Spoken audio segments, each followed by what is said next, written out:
Oil का, petroleum का boron इनकी गलत पॉलिसीज की वजह से आया है। और ये पाकिस्तान की तारीख में पहली बार ऐसा हुआ कि रियासत ने जो रेट तय किए, उन रेट्स के ऊपर पेट्रोलियम प्रोडक्ट्स एक आम आदमी को मैसर नहीं थे। जब ये हुकूमत आई थी तो चीनी का रेट 55 रुपए किलो था। आज इस हुकूमत की गलत पॉलिसीज की वजह से, करप्ट पॉलिसीज की वजह से, माफियाज को सपोर्ट करने की पॉलिसीज की वजह से चीनी आपको पाकिस्तान में 90 रुपए किलो, 92 रुपए किलो पर नजर आती है। और ये बावजूद इसके कि वजीर आजम ने इस बात का नोटिस लिया था, और नोटिस तब लिया था जब 80 रुपए किलो थी, और ये नोटिस लेने का नतीजा है कि 90-92 रुपए किलो पे आ गई है। तो अब तो हमको डर लगता है कि जब वजीर आजम ने जिस चीज़ का नोटिस लिया, यानी कि गरीब आदमी का इस्तेहसाल हुआ, गरीब आदमी की परेशानी में इजाफा हुआ। मैं एक बार फिर इन 5 इशूज़ को आपके सामने दोहराना चाहूँगा कि अभी तक वफाकी हुकूमत की जानिब से, PTI की जानिब से इन 5 इशूज़ के ऊपर, इन 5 सवालात का कोई जवाब हमें नहीं मिला। और मैं आपको ये साबित कर चुका हूँ दस्तावेजात के बेसिस पर कि वजीर आजम डायरेक्टली चीनी के इशू में इन्वॉल्व है। डायरेक्टली उनकी मंजूरी के बगैर, उनकी इजाज़त के बगैर चीनी को एक्सपोर्ट करने का फैसला नहीं किया जा सकता था।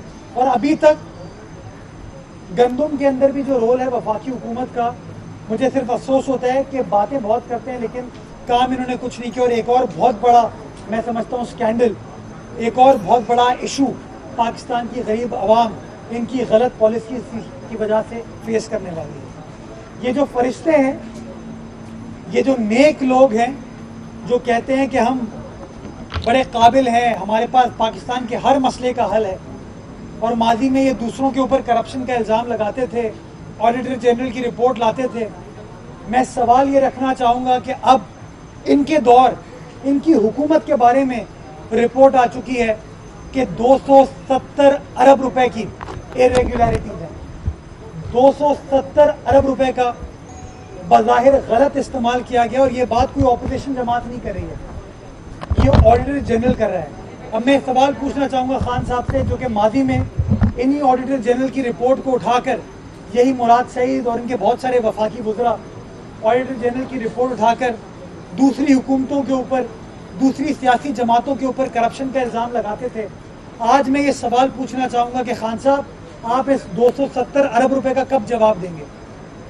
जो अरबों रुपए का आपने नुकसान चीनी स्कैंडल में पाकिस्तान की आवाम को पहुंचा है, उसका जवाब आप कब देंगे?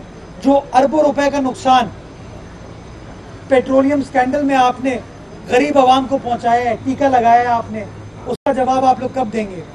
जो अरबों रुपए का नुकसान अद्वियात के स्कैंडल में, गंदम के स्कैंडल में आपकी हुकूमत की गलत पॉलिसीज की वजह से पाकिस्तान की गरीब आवाम को हुआ है, उसका जवाब आप कब देंगे?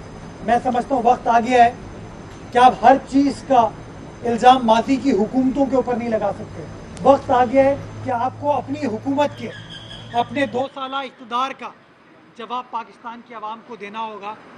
और आपको मैं यकीन दिलाना चाहता हूँ कि इन इशूज़ के ऊपर जिस तरीके से बिलावल भुट्टो ज़रदारी साहब, जिस तरीके से पाकिस्तान पीपल्स पार्टी की क़यादत पार्लियामान में और पार्लियामान के बाहर इन इशूज़ को उजागर कर रही है, मैं समझता हूँ ये चीज़ आया हो चुकी है कि करप्शन और PTI लाजिम और मलजूम है।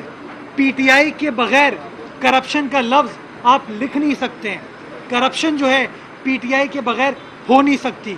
और मैं समझता हूँ कि वक्त आ गया है कि PTI की करप्शन के ख़िलाफ़ अब तहकीकात होनी चाहिए, PTI की करप्शन के ख़िलाफ़ कार्रवाई होनी चाहिए। और जिन जिन लोगों ने पाकिस्तान की 22 करोड़ आवाम का इस्तेहसाल किया है, पाकिस्तान की रियासत को नुकसान पहुँचा है, वक्त आ गया है कि अब इनके ख़िलाफ़, इन PTI के नाम नहाद लीडर्स के ख़िलाफ़ सख्त से सख्त कार्रवाई होनी चाहिए। बहुत शुक्रिया।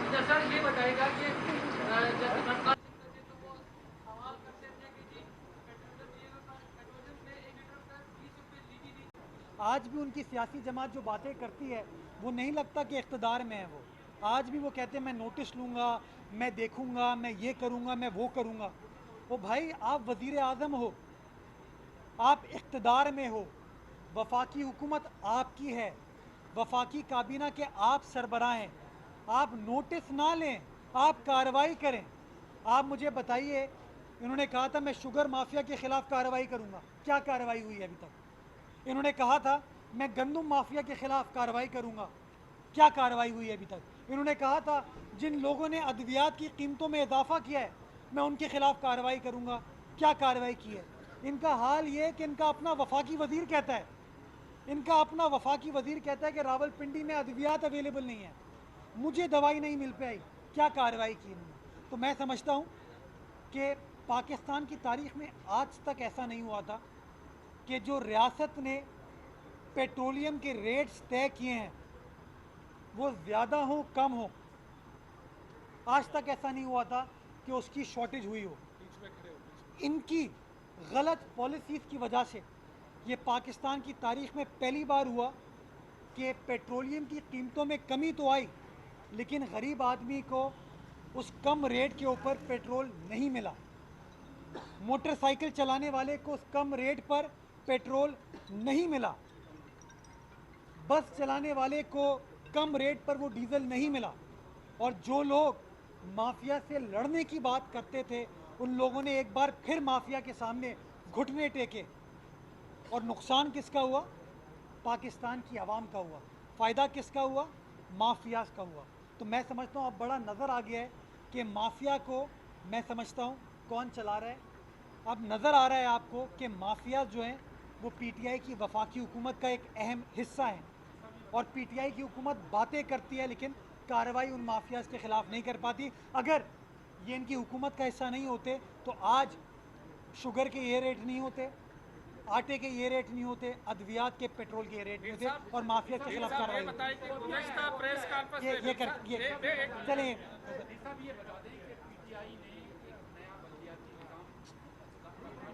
मुतारिफ करा दिया है और यहाँ सेक्रेटरी में भी जमा किया है। उस कानून के तहत मेयर का जो है बराह रास्त इंतखाब होगा और लामहदूद इख्तियारात का हामिल होगा मेयर कराची। तो आप समझते हैं कि जो इख्तियारात उन्होंने जो बात की है वो वज़ीर आज़म के पास ही वो इख्तियारात नहीं है। तो क्या पीटीआई की जो ये सियासी जमात है उन्होंने केपी में ये बिल जमा कराया है जहाँ उनकी हुकूमत है, उन्होंने पंजाब में ये जमा कराया है जहाँ उनकी हुकूमत है, जहाँ वसीम अकरम प्लस पंजाब की ऐसी की तैसी कर रहा है। क्या उन्होंने ये बिल इस्लामाबाद में जमा कराया है जहाँ पे इमरान खान न्याजी साहब की हुकूमत है, जहाँ पर इलेक्टेड मेयर को आप फ़ौरन आपने फारिग कर दिया जस्ट बिकॉज वो आपकी सियासी जमात से नहीं था? थोड़ा तहम्मुल पैदा करना चाहिए। हमारे सियासी इख्तलाफात हो सकते हैं, मेयर कराची मुत्तहदा कौमी मूवमेंट का है, कराची के अंदर बल्दियाती हुकूमत जो है हैदराबाद में एमक्यूएम के साथ है, लेकिन हमने बल्दियाती हुकूमतों को घर नहीं भेजा। पंजाब में इन्होंने भेज दिया, क्यों? क्योंकि उनका ताल्लुक नून लीग से था, उनका ताल्लुक दूसरी सियासी जमातों से था। हमने ये काम नहीं किया, हम दोहरे मयार पर बिलीव नहीं करते। अब मैं गुजारिश ये करना चाहूँगा कि ये जो पीटीआई के हमारे चैम्पियन हैं इनको पूछना चाहिए क्या असद उमर साहब ने कोई पिटिशन फाइल करने की बात नहीं की थी? ये सियासी मामलात अदालत में ले जाने की बात नहीं की थी? क्या इनके हलीफ मुत्तहदा कौमी मूवमेंट के और माशाल्लाह इनके काबीना का हिस्सा हैं, जब चाहे आते हैं जब चाहे चले जाते हैं, फ़रूक नसीम साहब, वो उस पिटिशन में वकील हैं। तो ये तय कर लें कि कानून साजी अदालत के थ्रू करना चाहते हैं या पार्लियामान के थ्रू करना चाहते हैं। और जो कानून साजी ये सिंध के लिए सोचते हैं कि बड़ी आइडियल है, वो कानून साजी केपी में कब करेंगे, इस्लामाबाद में कब करेंगे, पंजाब में कब करेंगे? हम तो आज भी बल्दियाती निज़ाम में बिलीव करते हैं और इसीलिए पाकिस्तान भर के अंदर इन्होंने बल्दियाती निज़ाम को पीटीआई ने मुअत्तल कर दिया था, ख़त्म कर दिया था। सिंध वो वाहिद सूबा है पाकिस्तान का जहाँ पर वो बल्दियाती निज़ाम चलता रहा। मेयर लाख तनकीद करें हम पे, एमक्यूएम लाख तनकीद करें हम पर, हमने उनके मैंडेट का एहतराम किया और उनकी काउंसिल को चलने दिया, उनकी डीएमसी को चलने दिया। क्यों? क्योंकि हम कानून की सरबुलंदी पर बिलीव करते हैं। हम बिलीव करते हैं कि लोकल गवर्नमेंट होनी चाहिए और उसको काम करना चाहिए। मीर साहब ये बताएं करके कि मैं आपके पास गुज़िश्ता प्रेस कॉन्फ्रेंस में पाकिस्तान पीपल्स पार्टी की जानिब से हैदराबाद के गिद्दू में जो सेंटर है उसमें कुछ लोगों को आने की दावत दी गई थी, इस वक्त कुछ लोग ऐसे हैं जो पाकिस्तान की सकाफत, हुसन सिंध की, मुल्तान की सकाफत पर बिलावल के नाम पर तनकीद करते हैं। और पागल कभी भी गिद्धू में आप जाएं तो वो खुद को पागल नहीं कहता, वो खुद को प्रोफेसर कहता है या डॉक्टर कहता है। वो कहता है आपका इलाज मैं करूँगा।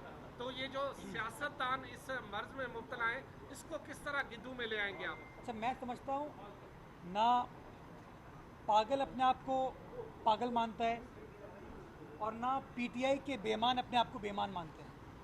ये तो अब एक मुसल्लिमा हकीकत हो चुकी है। मैं गुजारिश आपके सामने ये करना चाहूँगा कि लोग जो ज़िम्मेदार होते हैं, जो ज़िम्मेदार लोग होते हैं, वो अपनी सकाफ़त को उजागर करते हैं। वो अपनी सकाफ़त को अपने सर का ताज समझते हैं। वो अपने कल्चर को, अपनी हेरिटेज को दुनिया के सामने उजागर करते हैं। बिलावल भुट्टो जरदारी साहब वो आदमी हैं जिन्होंने सिंध की सकाफ़त को, मुल्तान की सकाफ़त को, पाकिस्तान की सकाफ़त को उजागर करने की कोशिश की है। मास्क पहनना लाजमी है। उन्होंने वज़ीर आज़म की तरह इम्पोर्टेड मास्क नहीं पहना, जो बाहर से बन के आ रहे हैं वो मास्क नहीं पहने। बिलावल भुट्टो जरदारी साहब ने तो अपने सिंध की, अपने मुल्तान की, अपने पाकिस्तान की जो सकाफ़त है, हमारी अजरक, जिसको दुनिया भर में उजागर करने की ज़रूरत है, हमने तो उसको उजागर किया, अपने चेहरे पर लिया है। हम तो पाकिस्तान को, पाकिस्तान की सकाफ़त को अपने चेहरे का ताज समझते हैं, अपने चेहरे की रौनक समझते हैं, इसलिए हम अपने चेहरे पर लेकर आए। बजाय इसके इस चीज़ को अप्रिशिएट किया जाए।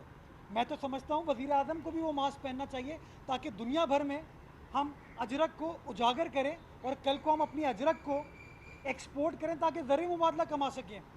हम ये मास्क जो बड़े खूबसूरत हैं, बड़े ट्रेंडी हैं, बड़े फैशनेबल हैं, इनको एक्सपोर्ट करें ताकि पाकिस्तान ज़र मुबादला कमा सके।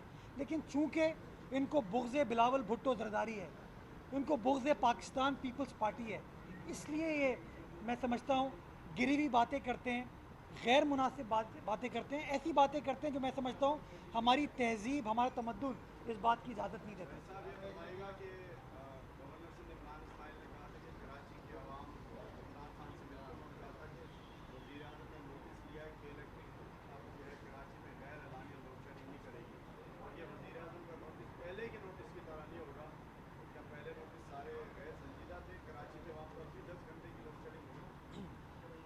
अच्छा, मैं ज़्यादा सीरियस नहीं लेता बिकॉज गवर्नर साहब का इन मामलात से कोई लेना देना नहीं है। मैं समझता हूँ वो बहुत ही एक मोहतरम पोजीशन पर, मोहतरम ओहदे पर फाइज है और मैं समझता हूँ उनको अपने ओहदे का एहतराम करना चाहिए। जब वो इस तरह की बात करेंगे तो फिर नेचुरली फिर तनकीद करनी पड़ती है।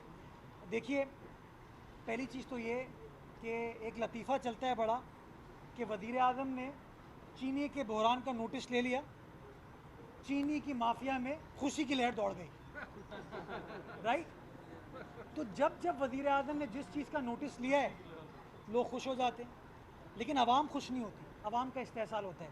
तो जब उन्होंने केई के मामले पर भी नोटिस लिया था तो मैं समझता हूँ इवेंचुअली केई खुश हुई बिकॉज केई के निर्खों में वफाकी हुकूमत ने इजाफ़ा किया, वफाकी काबीना ने इजाफ़ा किया और इनके जो सियासी चैम्पियन हैं यहाँ पे, उन लोगों ने एक फेस सेविंग के लिए केई के ऑफिस के बाहर एहतजाज किया। फिर वही वफाकी हुकूमत जो कि उनको कंट्रोल करती है, वही वफाकी हुकूमत जो कि उनके निर्खों में इजाफा करती है, वो आती है वहाँ पे और वो कहती है कल से लोड शेडिंग नहीं होगी। ये उनका ऐलान था, असद उमर साहब ने भी किया था, गवर्नर साहब ने भी किया था। क्या आप मुझे बताइए, आप इस शहर में सब बसते हैं, रहते हैं, क्या लोड शेडिंग ख़त्म हो गई है? हर जगह आज भी लोड शेडिंग है और इन लोगों को एहसास नहीं है। ये सिर्फ कराची की बात करते हैं, लोड शेडिंग इस वक्त पाकिस्तान भर में हो रही है। मैं सिंध हुकूमत के बिहाफ पे कहना चाहूँगा कि आप हैदराबाद चले जाएँ, हेस्को की, सेप्को की, वापडा की कारकर्दगी देख लें, हर जगह लोड शेडिंग हो रही है। कौन कंट्रोल करता है इन लोगों को? वफाकी हुकूमत करती है। तो बजाय इसके कि मगरमच्छ के आंसू बहाएं, ये ड्रामेबाजियाँ करें, मैं समझता हूँ इनको थोड़ा साइड में हटना चाहिए।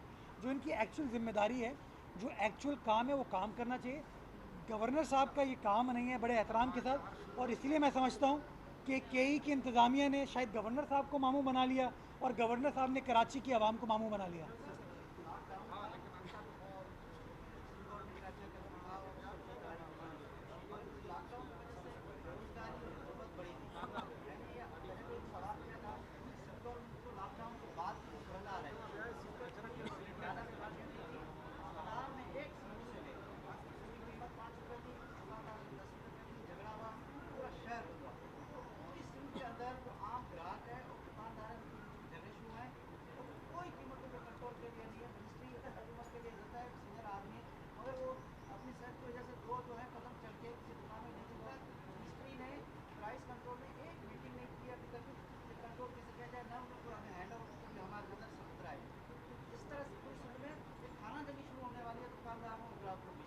ये प्राइस कंट्रोल एक इशू है और हर जगह लोग प्रॉफिटेयरिंग करते हैं, अपने पैसे बनाने की कोशिश करते हैं। मैं आपके इस सवाल की थोड़ी सी तस्दीक करना चाहूँगा। आप ये कहते हैं कि कोई कार्रवाई नहीं की।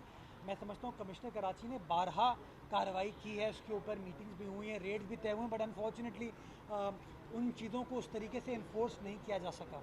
मैं समझता हूँ आपका सवाल बिल्कुल बजा है, इसके ऊपर सख्त कार्रवाई होनी चाहिए और एक बार फिर मैं इस मामले को within the government raise करूँगा कि हमें मेक श्योर करने की ज़रूरत है कि जो लोग रेट्स में गलत तरीके से इजाफा कर रहे हैं उस इजाफे को नहीं होना चाहिए और सिंध हुकूमत की ये जिम्मेदारी है कि जहाँ जहाँ लोग प्रॉफिटेयरिंग करें उनके खिलाफ कार्रवाई की जा सके। जहाँ तक आपने पोस्ट कोविड स्ट्रेटजी की बात की है, सिंध गवर्नमेंट ने सोशल प्रोटेक्शन की मद में बहुत सारा पैसा अपने बजट में अप्रूव कराया है ताकि जो कोविड से मुतासरा लोग हैं उनको फाइनेंशियली लुक आफ्टर किया जा सके। तो इंशाल्लाह आप देखेंगे आने वाले वक्तों में उसको भी रोल आउट किया जाएगा। बहुत शुक्रिया।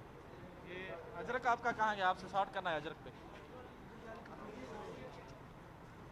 अजरक